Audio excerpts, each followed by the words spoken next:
Superfast अंदाज में। कांग्रेस की अंतरिम अध्यक्ष सोनिया गांधी ने 20 अगस्त को मीटिंग बुलाई है। इसमें विपक्षी दलों और कांग्रेस शासित राज्यों के मुख्यमंत्रियों को शामिल होने का न्योता दिया गया है। इस बैठक में पश्चिम बंगाल के मुख्यमंत्री ममता बनर्जी, शिवसेना प्रमुख और महाराष्ट्र सीएम उद्धव ठाकरे, तमिलनाडु के सीएम और डीएमके चीफ एमके स्टालिन के साथ साथ झारखंड मुक्ति मोर्चा के कार्यकारी अध्यक्ष हेमंत सोरेन भी शामिल होंगे। प्रधानमंत्री नरेंद्र मोदी ने शुक्रवार को गुजरात इन्वेस्टर समिट को वीडियो कॉन्फ्रेंसिंग के जरिए संबोधित किया। ये कार्यक्रम अहमदाबाद में हुआ। केंद्रीय मंत्री नितिन गडकरी इस दौरान अहमदाबाद में ही मौजूद रहे। पीएम मोदी ने यहां पर नेशनल ऑटोमोबाइल स्क्रैपिंग पॉलिसी को भी लॉन्च किया। पीएम मोदी ने कहा कि इससे देश में एक सकारात्मक परिवर्तन आएगा। देश की अर्थव्यवस्था के लिए मोबिलिटी बड़ा फैक्टर है। मॉनसून सत्र के आखिरी दिन राज्यसभा में हुए हंगामे की जांच विशेष कमेटी करेगी। बताया जा रहा है कि एक हफ्ते के भीतर राज्यसभा की घटना की जांच के लिए कमेटी का ऐलान हो जाएगा। उपराष्ट्रपति एम वेंकैया नायडू और लोकसभा अध्यक्ष ओम बिरला ने मुलाकात कर संसद के मॉनसून सत्र को लेकर चिंता जताई है। उन्होंने सांसदों के खराब व्यवहार को देखते हुए कार्यवाही करने की मांग की है। दिल्ली में बच्ची से दुष्कर्म मामले में उसकी पहचान उजागर करने पर राहुल गांधी की मुश्किलें बढ़ गई हैं। एफबी और इंस्टाग्राम को राष्ट्रीय बाल अधिकार संरक्षण आयोग ने पत्र लिखा है। केंद्रीय मंत्री अनुराग ठाकुर आज फिट इंडिया फ्रीडम रन 2.0 के राष्ट्रव्यापी कार्यक्रम का शुभारंभ करेंगे। इस कार्यक्रम के तहत 2 अक्टूबर 2021 तक हर सप्ताह 75 जिलों और प्रत्येक जिले के 75 गांवों में कार्यक्रम आयोजित किए जाएंगे। तमिलनाडु विधानसभा का आज से बजट सत्र शुरू हो गया है। राज्य के वित्त मंत्री पीटीआर पलानीवेल त्यागराजन ने राज्य के इतिहास में अपना पहला ई बजट पेश किया। अंबाला में हरियाणा के गृह मंत्री अनिल विज के काफिले को किसानों ने काले झंडे दिखाकर विरोध जताया तो पुलिस ने करीब 5 किसानों को गिरफ्तार कर लिया, जिसके विरोध में आज किसान यूनियन ने नेशनल हाईवे को जाम कर दिया। नोएडा से दिल्ली में एंट्री करने वाले बॉर्डर पर लंबा जाम लग गया। सैकड़ों वाहन जाम में फंस गए। 15 अगस्त के मौके पर देश की राजधानी दिल्ली में सुरक्षा के चलते हो रही चेकिंग की वजह से ये हालात बने। किन्नौर भूस्खलन मामले में अब तक 15 लोगों की मौत की पुष्टि हुई है। मौके पर एनडीआरएफ की टीम मौजूद है। वहीं मृतकों के परिजनों के लिए 5-5 लाख के मुआवजे का ऐलान किया गया। 5 अगस्त को लेकर पंजाब के शहरों और पाकिस्तानी सीमा के पास भी सुरक्षा सख्त है। आज अमृतसर के पौष इलाके रणजीत एवेन्यू में घर के बाहर हैंड ग्रेनेड मिला है। जम्मू कश्मीर के कुलगाम में सेक्टर में एनकाउंटर खत्म हो चुका है। इमारत में छिपे दोनों आतंकियों को सुरक्षा बलों ने मार गिराया है। मुठभेड़ में 2 जवान और 2 नागरिक घायल हैं। केंद्रीय गृह मंत्री अमित शाह श्री सैलम मंदिर पहुंचे और उन्होंने भगवान का माता और मल्लिकार्जुन स्वामी के दर्शन किए। विशेष वस्त्र पहनाकर अमित शाह ने अपनी पत्नी के साथ पूजा अर्चना की। जयपुर में वाटिका के पास दीवार गिर गई। इसमें 10 लोग दब गए थे, जिनमें 3 लोगों की मौत हो गई, जबकि 2 लोग गंभीर रूप से घायल हैं। चूरू में रतनगढ़ के राजलदेसर कस्बे में कॉम्प्लेक्स के निर्माण के दौरान पास मकान की दीवार ढहने से एक मजदूर की मौत हो गई। इस हादसे में एक अन्य मजदूर घायल है। कोरोना काबू में रहने पर 1 से 8 तक की कक्षा के स्कूल खोलने पर जल्द विचार किया जाएगा, ये कहना है पीसीसी चीफ गोविंद सिंह डोटासरा का। भरतपुर के आरबीएम अस्पताल में लिफ्ट खराबी से अफरा तफरी मच गई। इस दौरान लिफ्ट के बाहर भीड़ जमा हो गई और मरीजों को वार्डों में ले जाने के लिए लोगों की कतार लग गई। दौसा के राजेश पायलट स्टेडियम में 15 अगस्त को जिला स्तरीय कार्यक्रम आयोजित किए जाएंगे। इसको लेकर आज फाइनल रिहर्सल किया गया। इस कार्यक्रम में मुख्य अतिथि अतिरिक्त कलेक्टर राम खिलाड़ी मीना थे। उन्होंने परेड का निरीक्षण किया और मार्च पास्ट की सलामी ली। भीलवाड़ा जिले के कोटड़ी उपखंड में शिक्षा विभाग कार्यरत एक संविदा कर्मी ने अधिकारियों की लापरवाही का फायदा उठाया है। इसने 12 लाख रुपए का घोटाला कर लिया। करौली में हिंडौन के खेड़ी हैवत गांव में पीड़ित परिवार हिंडौन के एसडीएम कार्यालय के बाहर धरने पर बैठ गया है। ये लोग विवादित जमीन पर स्थगन आदेश की पालना कराने की मांग को लेकर प्रदर्शन कर रहे हैं। दौसा में कलयुगी पिता ने अपनी ही बेटी के साथ छेड़छाड़ की है। आज पीड़िता ने पुलिस में शिकायत दर्ज कराई है। पुलिस ने आरोपी पिता को हिरासत में ले लिया। राजसमंद जिले में महावीर इंटरनेशनल नाथद्वारा की ओर से रक्तदान शिविर का आयोजन किया गया। ये शिविर लालबाग हॉस्पिटल के ब्लड बैंक में सुबह 9 बजे से दोपहर 2 बजे तक आयोजित हुए। चूरू के रतनगढ़ में वाल्मीकि समाज ने दर्ज मामले में आरोपियों की गिरफ्तारी की मांग को लेकर प्रदर्शन किया। कांग्रेस के बैनर तले सैकड़ों लोग धानुका कुआं के पास इकट्ठा हो गए। राजसमंद कृषि उपज मंडी कांकरोली में अवैध वसूली पर रिटेल सब्जी विक्रेता और होलसेल कारोबारी आमने सामने हो गए हैं। इसको लेकर मंडी में हंगामा हुआ। एसडीएम ने सख्त कार्रवाई का भरोसा दिया। श्रीगंगानगर जिले में 84 केंद्रों पर टीकाकरण किया जा रहा है। इस दौरान Mahatma Gandhi English medium school में बनाए गए सेंटर के अव्यवस्थाओं का आलम देखने को मिला। कहीं बिजली फॉल्ट निकलना तो कहीं पर लाइन खराब हो गई है। हर रोज बिजली कर्मचारियों और ठेकेदार के लोगों को बिना किसी सुरक्षा उपकरणों के मौत से लड़ना पड़ रहा है। नागौर जिले में पीह ग्राम पंचायत के सरपंच के साथ मारपीट का वीडियो वायरल हुआ है। इसमें कुछ लड़के सरपंच को एक घर में लड़की के साथ आपत्तिजनक हालत में पकड़ने का दावा कर रहे हैं। झालावाड़ जिले में जनप्रतिनिधि लगातार बारिश के नुकसान का जायजा ले रहे हैं। इसी कड़ी में खानपुर विधायक नरेंद्र नागर ने बकानी इलाके का कई पंचायतों का दौरा किया। जैसलमेर जिला कलेक्टर ने भारत पाक सीमा के पास लगते 5 किलोमीटर दायरे में कुछ प्रतिबंधित लागू कर दिए हैं। इसके अनुसार सीमा क्षेत्र में 2 अक्टूबर तक बिना सक्षम अधिकारी के प्रवेश और विचरण शाम 6 से सुबह 7 बजे तक वर्जित रहेगा। दरअसल भारत पाक सीमा पर तस्करी, घुसपैठियों और असामाजिक तत्वों के अवैध प्रवेश और अवांछनीय गतिविधियों के मद्देनजर ये फैसला लिया गया।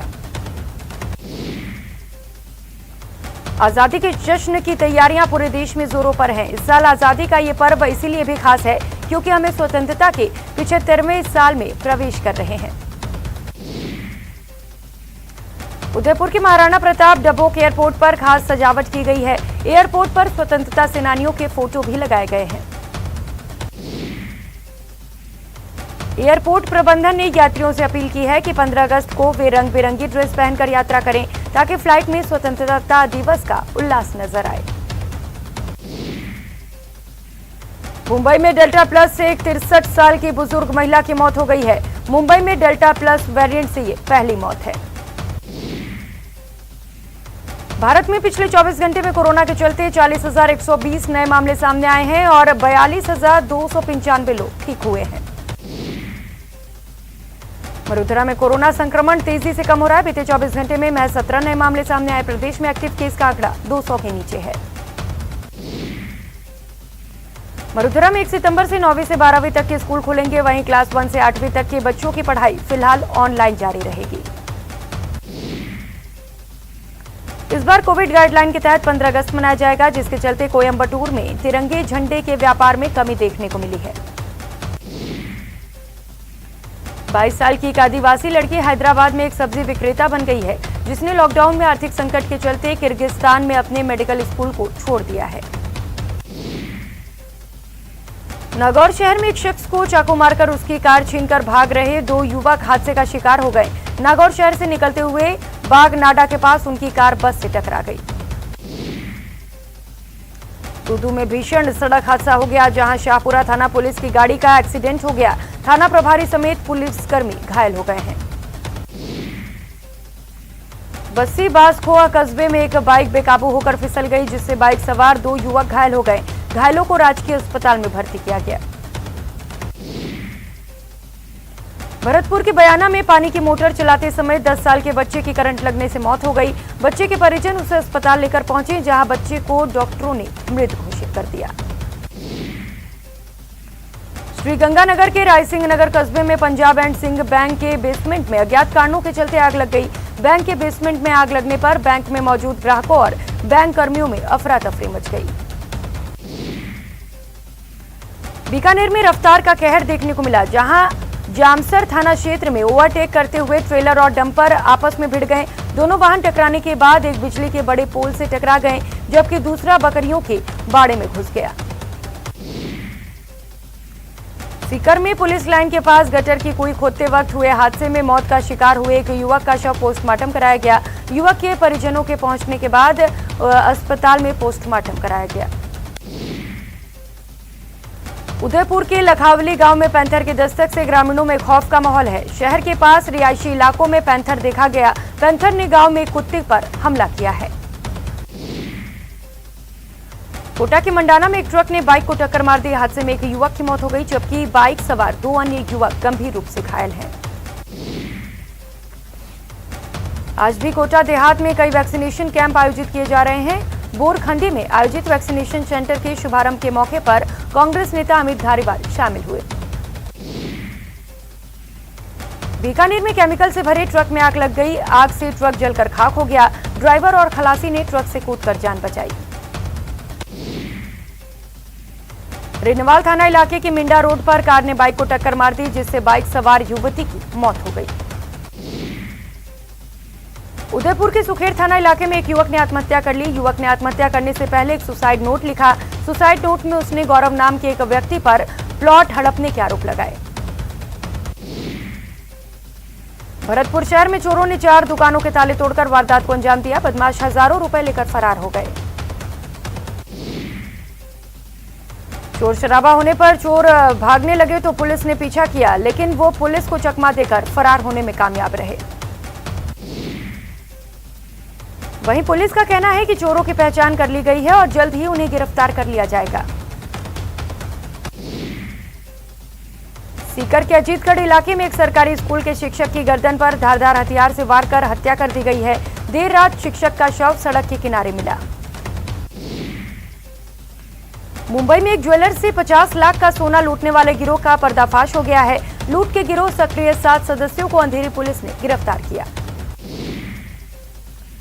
कोटा के ग्रामीण इलाके में अवैध मादक पदार्थ के खिलाफ बड़ी कार्रवाई करते हुए पुलिस ने एक तस्कर को गिरफ्तार किया है। आरोपी के कब्जे से पुलिस ने 2 ग्राम 650 मिलीग्राम स्मैक और 73,000 रुपए की नकदी भी बरामद की। बाड़मेर में एक दलित नाबालिग को पहले बंधक बनाया और फिर उसके साथ दुष्कर्म किया गया। नाबालिग के साथ 40 साल के हैवान ने बार-बार दुष्कर्म किया। बीकानेर में एक दुष्कर्म पीड़िता ने आईजी से न्याय की गुहार लगाई है। इस दौरान उसने पुलिस पर गंभीर आरोप भी लगाए हैं। कोटा में नाकेबंदी के दौरान पुलिस ने आरोपी को गिरफ्तार किया, जिसके कब्जे से पुलिस ने 2 ग्राम 650 ग्राम स्मैक 73,000 रुपए भी बरामद किए। कोटा के दरा निवासी वन विभाग के गार्ड को देर रात ऑटो में बैठना भारी पड़ गया। अज्ञात व्यक्ति ने गार्ड की जेब से 40,000 की नकदी पार कर दी। भीलवाड़ा जिले के हमीरगढ़ थाना इलाके में डबल हत्या से सनसनी फैल गई। ये वारदात कीरों के झोपड़े में हुआ, जहां भतीजे ने अपने चाचा चाची की तलवार से निर्मम हत्या कर दी। कोटा पुलिस ने बड़ी कार्रवाई करते हुए रणवीर हत्याकांड में शामिल 2 बदमाशों को गिरफ्तार कर लिया। पुलिस ने एक आरोपी को नगद और दूसरे को खाटू श्याम जी से दोनों बदमाश गिरफ्तार किए गए। विज्ञाननगर थाना क्षेत्र में पुराने आरटीओ ऑफिस के पास पुरानी रंजिश को लेकर एक बस ऑपरेटर और उनके बेटे पर लोहे के रॉड से हमला कर दिया गया। घायल दोनों पिता पुत्र को उपचार के लिए अस्पताल में भर्ती किया गया। उदयपुर के सायरा थाना इलाके में 3 दिन पहले एक वृद्धा के साथ लूट के मामले में पुलिस ने तीनों आरोपियों को गिरफ्तार किया। तीनों आरोपियों से पूछताछ जारी है। श्रीगंगानगर की सादुल शहर पुलिस को नाकेबंदी के दौरान कार से 57 किलोग्राम डोडा पोस्ट ले जाते हुए 2 सप्लायर को गिरफ्तार किया है।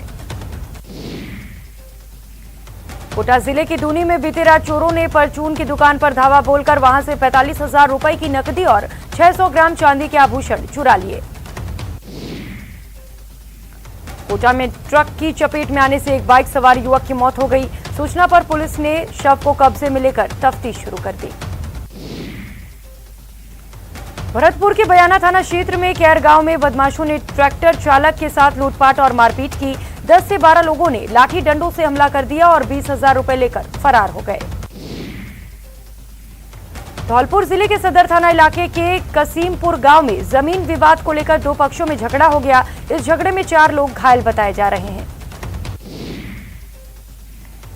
झुंझुनू में उदयपुरवाटी कस्बे में कोचिंग सेंटर के बाहर खड़ी साइकिल को एक युवक ने हाथ साफ कर दिया, जिसकी पूरी वारदात कैमरे में कैद हो गई। कोटा में बारिश थमने के बावजूद नालों में गंदा पानी आने से कई कॉलोनियों में लोग बेहाल हैं। इन लोगों ने आज दादाबाड़ी जलदाय विभाग कार्यालय पहुंचकर अपने गुस्से का इजहार किया। इस प्रदर्शन का नेतृत्व पार्षद रामबाबू ने किया। इन लोगों ने एक्सीएन ऑफिस का घेराव किया और जलापूर्ति व्यवस्था में सुधार की मांग की। पार्षद रामबाबू का कहना है कि चंबल किनारे होने के बावजूद दादाबाड़ी इलाके में नल में कम प्रेशर आ रहा है और गंदा पानी मिलने से बीमारी का खतरा बना हुआ है। पटना में गंगा में पानी उफान पर है, जिसके चलते गुलबी घाट पर विद्युत शवदाह गृह तक पहुंच गया है। इससे शॉर्ट सर्किट के कारण ये बंद हो गया। वाराणसी में गंगा का जलस्तर बढ़ने के कारण शहर के निचले इलाकों में पानी भर गया है, जिससे लोगों को दिक्कत का सामना करना पड़ रहा है। इस बुलेटिन में फिलहाल इतना ही। खबरों का सिलसिला लगातार जारी है, आप बने रहिए हमारे साथ। नमस्कार।